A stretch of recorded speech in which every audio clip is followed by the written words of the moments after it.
हमको मालूम नहीं, शायद यहाँ दुबड़ी में हो गई हो किसी की। पुरुष वर्ग जाते, महिलाएं तो जाती नहीं है। शमशान में जाते हो, जब दिया उठता है देखते हो, काले व्यक्ति की राख दूसरी होती क्या है? इस बार महिलाएं नहीं थी। अच्छा हाँ, वो महाराज श्री का वो तो समाधि थी, वो उसको वह समाधि मरण होता है, उसमें सब लोग जाते हैं, ने देख लिया होगा। लेकिन तुम तो हमेशा जाते हो ना। राख में कोई अंतर नहीं है। राख कभी भी गोरे और काले की नहीं होती है, अलग अलग नहीं होती है। इसलिए बंदो, यह शरीर कब तक का तुमसे बड़े सुंदर सुंदर रूपवान है।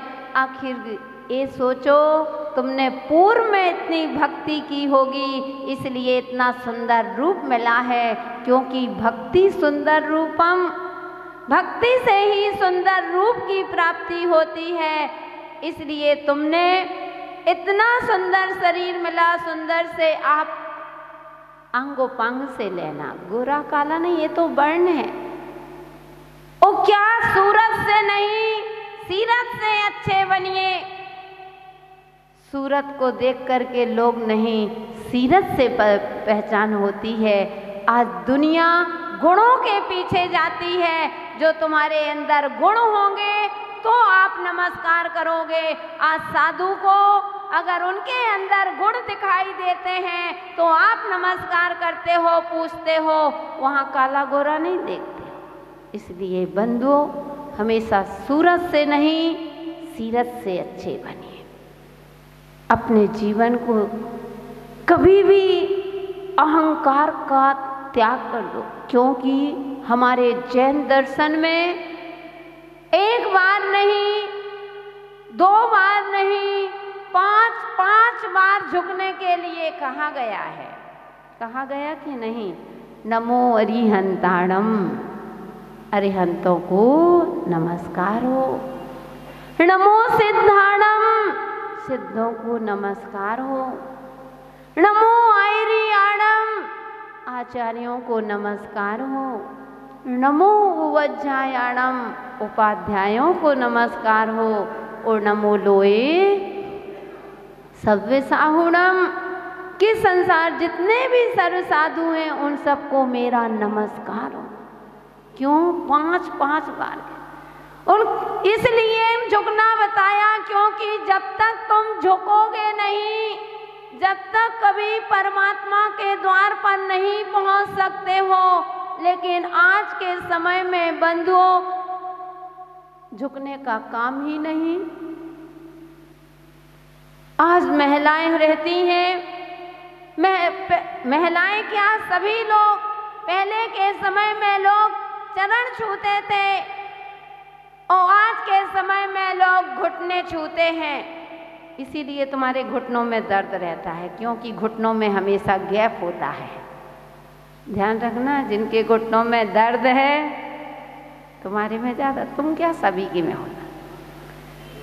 इन्हें झुकना छोड़ दिया है, करते हो ना, यूं करते हैं, चरण छूना ही बंद कर दिए। बंधुओं, ये अहंकार का प्रतीक है।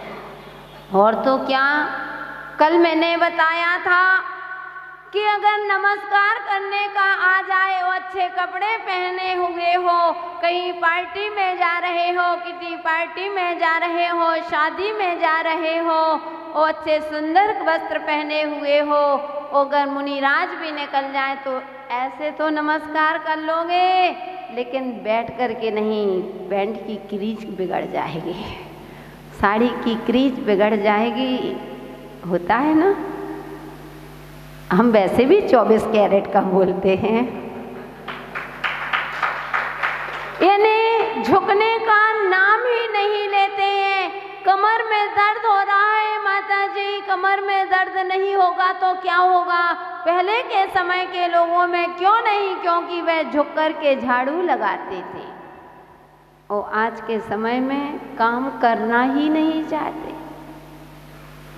इतने प्रमादी हो गए बंधु इसका विषय जब निकलेगा अपन बाद में चर्चा। मुझे तो बस इतना कहना है कि पहले के समय में छोटे दरवाजे होते थे, लोग झुक कर के जाते थे, जाकर के तब भगवान के दर्शन होते थे। लेकिन आज प्रदर्शन के जमाने ने भारतीय संस्कृति को बिल्कुल पीछे हटा दिया है, हमारी संस्कृति को बिल्कुल विनाश करते जा रहे हैं। आज 100 के कारण बड़े बड़े दरवाजे होते हैं, झुकने का नाम ही नहीं, ऐसे गए और ऐसे बस नमस्कार किया चले आए। नहीं, गवासन से नमस्कार करो। आज नेता आ जाए तो देख लो आगे पीछे घूमेंगे। हाँ, डायरेक्ट बात जल्दी समझ में आती। और अगर आज कोई धार्मिक अनुष्ठान में आना हो तो बंधु आप नहीं, कौन जाए। अहंकार सता रहा है कि मुझे बुलाया नहीं गया, मुझे आमंत्रण नहीं दिया गया, वहाँ आपका अहंकार आ रहा है। जितना ज़्यादा अहंकार होगा बंधु, वह पतन का ही कारण होगा। इसलिए मैं हमेशा कहती हूँ, चाहे पैसा हो, झुकना सीखो। जितना झुकोगे, क्योंकि झुकना कहते हैं मनुष्य की पहचान होती है, वो अकड़ना मुर्दे की पहचान होती है। मुर्दे को कभी झुकते हुए देखा क्या? नहीं देखा।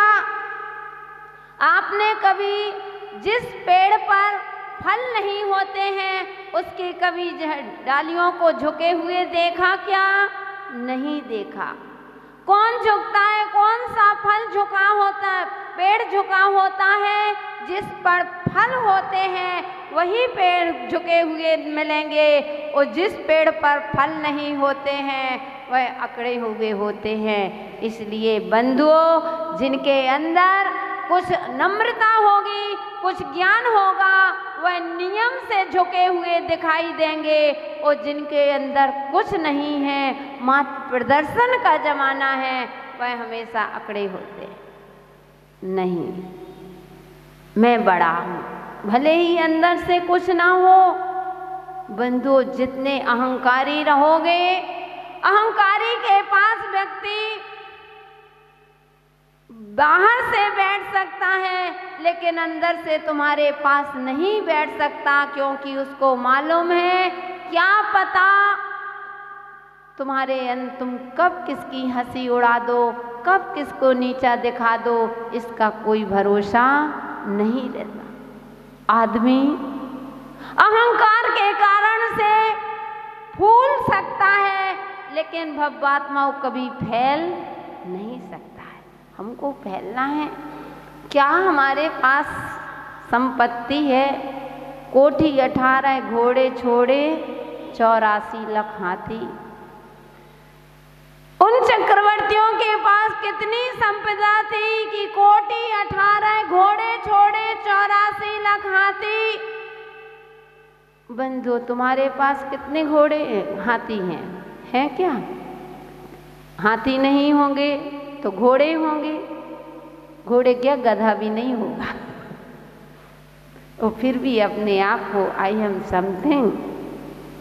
बंधु, 2 दिन की जिंदगी मिली है, क्यों इतना अभिमान है? 2 दिन की जिंदगी में क्यों इतना अभिमान है? 2 दिन की जिंदगी में जिस दिन उड़ेगा प्राण पंछी, तन भी तेरा ना रहेगा, हो तन भी तेरा ना रहेगा। क्यों इतना अभिमान है? 2 दिन की जिंदगी में क्यों इतना अभिमान है? 2 दिन की जिंदगी, क्यों 2 दिन की जिंदगी है बंधुओं, और हमने वैसे ही बताया था कि एक सप्ताह में बसी जिंदगी है। अगर जिंदगी मिली है तो जीना सीखो, खुल करके जीना सीखो। और जिंदगी का सार यही है, खुल करके वही जी सकता है जिनके अंदर विनम्रता होगी।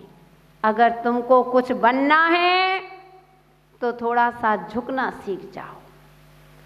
अगर तुमको दुनिया को झुकाना है, झुकती है दुनिया, झुकाने वाला चाहिए।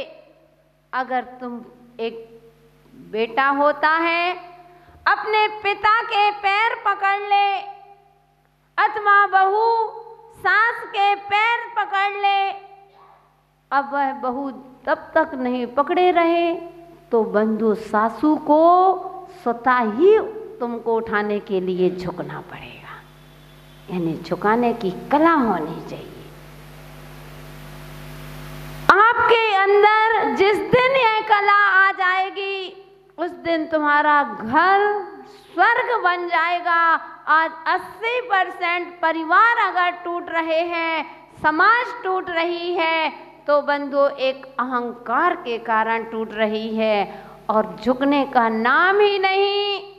अरे बंधु, अगर भरना है एक घड़े, अगर तुमको भरना है तो तुमको उस नल के नीचे जाना ही पड़ेगा। अगर नल के नीचे वह घड़ा ना आए, घड़ा समझ गए ना, घड़ा ही तो कहते हो, चरू जो भी कहते हो पता नहीं, राजस्थान में तो चरू बोला जाता है, हंडा हंडा, अब यहाँ हंडा बोलते, आसाम है, आसाम हमको भाषा भी सीखना पड़ेगी।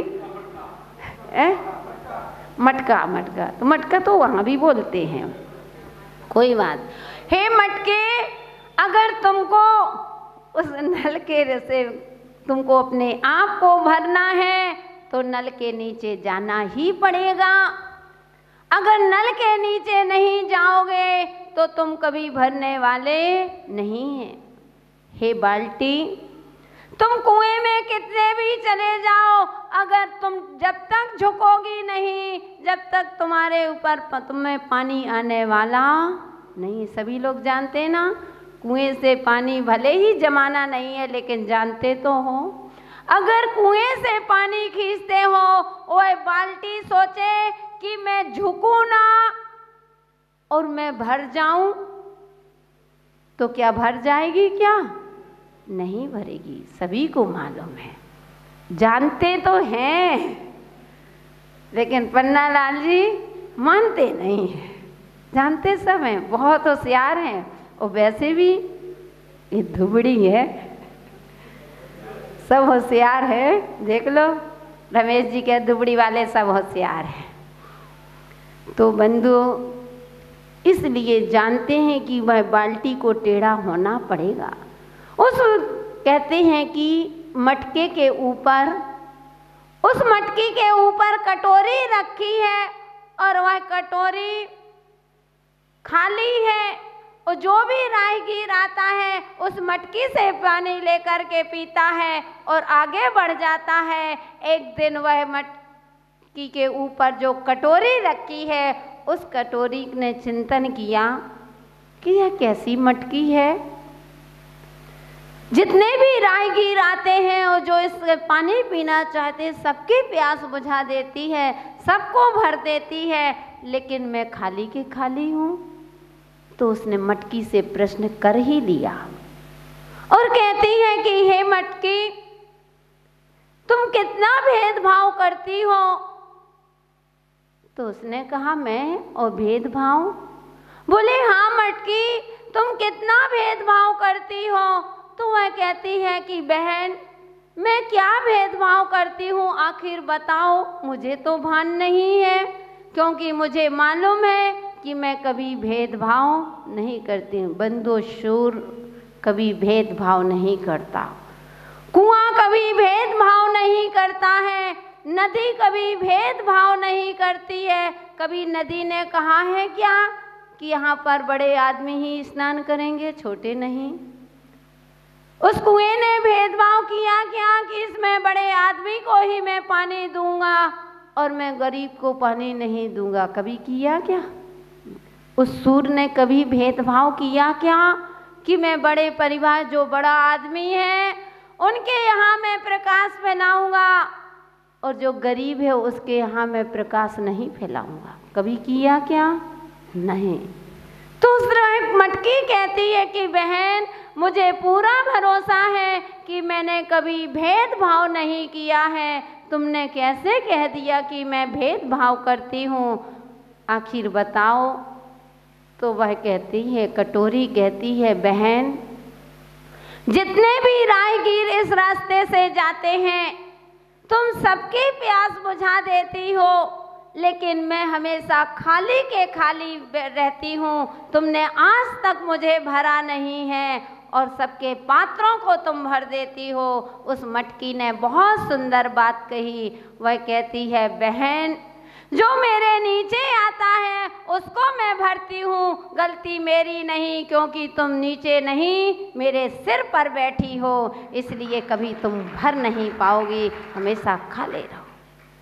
इसलिए बंधुओं, ये हमारी विनय होना चाहिए। जितना हम झुक जाएंगे उतना ही हमारा जीवन ऊंचाइयों पर जाएगा।